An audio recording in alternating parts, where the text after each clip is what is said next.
దాకా నిస్సారమైన కన్ను తెరిచి ఆ లింగినంట మార్పే కోరగా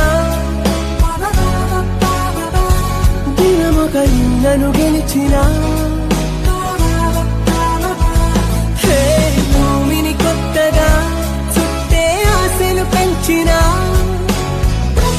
తెలుగుదేశం ప్రభుత్వం అనేదే ఒక మహిళా ప్రభుత్వం అని చెప్పి మనం చెప్పొచ్చు. ఇప్పటి వరకు మనం చెప్పిన సూపర్ 6 పథకాల్లో ఆల్మోస్ట్ 90% వరకు మనం కంప్లీట్ చేసుకోవడం జరిగింది ఈ రోజు ఈ ఉచిత బస్సు సర్వీస్ తో.